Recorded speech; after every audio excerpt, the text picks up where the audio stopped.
It was one of the most triumphant moments in Endgame, but how exactly did Cap pull that off? This is my choice. Welcome to Watch Mojo, and today we'll be answering the question, when did Captain America become worthy? Think you know the Avengers? Click below to sign in with your Google or Facebook account and take the new trivia quiz on WatchMojo.com for your chance to win a prize from Culturefly. If you haven't seen Avengers Endgame yet, there's still time to get out of here before we spoil a pivotal plot point. It's not possible. Darling, you have no idea what's possible. When Hela destroyed Mjolnir in Thor Ragnarok, we never expected the God of Thunder, or anyone else for that matter, to wield the iconic hammer ever again. Sounds like you had a pretty special and intimate relationship with this hammer, and that losing it was almost comparable to losing a loved one. It's a nice way of putting it.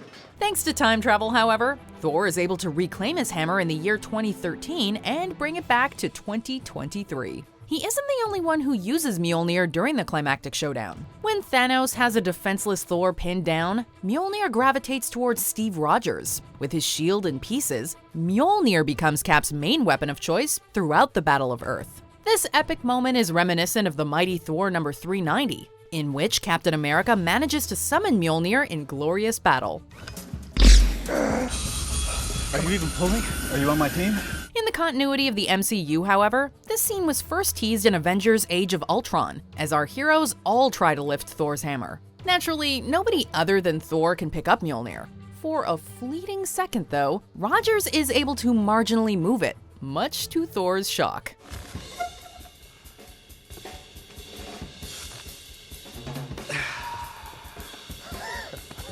Nothing.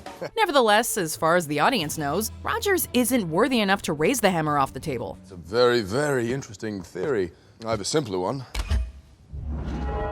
You're all not worthy. So, what happened between Age of Ultron and Endgame that earned Cap the privilege to use Mjolnir? Before we get into what made Captain America worthy, let's reflect on why Thor was worthy of the hammer. You are unworthy of these realms, unworthy of your title! You're unworthy! After Thor disobeyed his father and broke the Asgardians' truce with the Frost Giants, Odin took away his son's powers and banished him to Earth. Odin also placed an enchantment on Mjolnir, allowing only a worthy soul to wield the weapon. Whosoever holds this hammer, if he be worthy, shall possess the power of Thor. Thor is now unable to make the hammer budge, finding himself unworthy.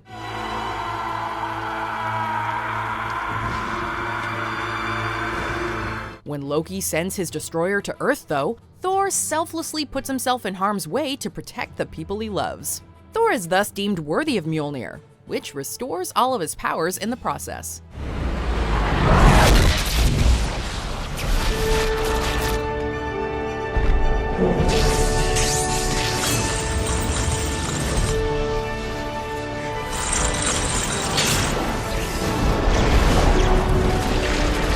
Leading up to Age of Ultron, Steve Rogers had already proven himself to be pure of heart and noble of mind, even before he received the Super Soldier Serum. Grenade!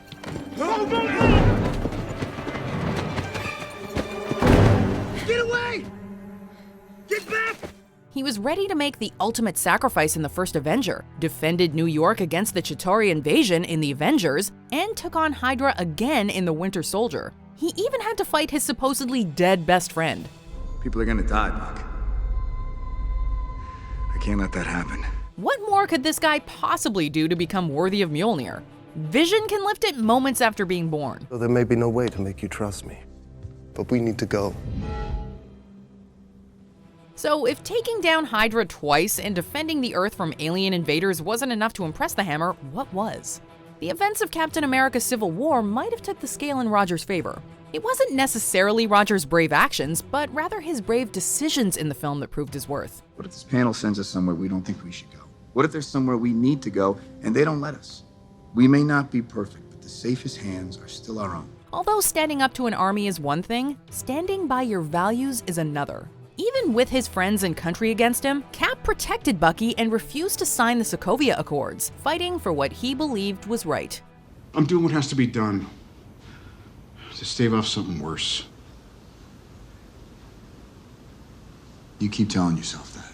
Or alternatively, maybe keeping the secret that Bucky killed Tony's parents was weighing on his conscience, and the fact that Tony finally knows the truth somehow changed something within him. Avengers, did you know? Yes.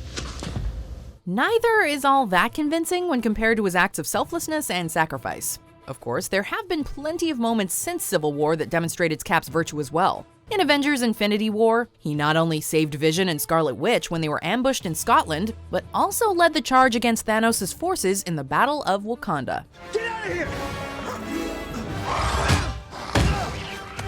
Go! Even when Thanos armed himself with 5 of the 6 Infinity Stones, Cap didn't think twice about facing the Mad Titan. Despite losing this battle, Rogers sees an opportunity to win the war in Endgame.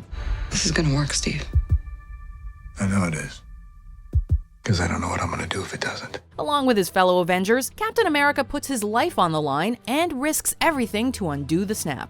At the 11th hour, Captain America finally uses Mjolnir to wipe the floor with Thanos' face. Thor isn't all that surprised this time around, implying that he's known for a while that Cap had it in him. There might not have been a definitive moment that made Captain America worthy, but everything that happened between Civil War and Endgame likely contributed. Then again, maybe Rogers could have lifted the hammer this whole time. Since Cap slightly moved Mjolnir in Age of Ultron, we're led to believe that he was almost worthy. However, what if, upon realizing he could lift Mjolnir, Rogers chose not to? During a panel at San Diego Comic-Con hosted by Nerd HQ in 2015, just a few months after Age of Ultron's May 1st release, director Joss Whedon was asked about the moment, and his answer may be the key to understanding this whole thing. I just have one question. How is Steve Rogers not worthy? Is he not? Are we sure? Did he fail, or did he stop? Perhaps the nervous expression on Thor's face encouraged Rogers not to show off. Wouldn't that, in and of itself, be a moment that proves just how worthy Cap truly is? For that matter, did we ever settle on whether or not the elevator was worthy? Elevator's not worthy. I'm gonna miss these little talks of ours. Ultimately, it doesn't really matter when Captain America became worthy of Mjolnir. This was an incredibly significant moment for the character that's only made cooler when you take the MCU's use of foreshadowing into consideration. With great build-up and brilliant delivery, it was a scene that had everybody in the theaters around the world collectively cheering. What more could you ask for? Do you agree with our picks? Check out these other great clips from WatchMojo, and be sure to subscribe and ring the bell to be notified about our latest videos.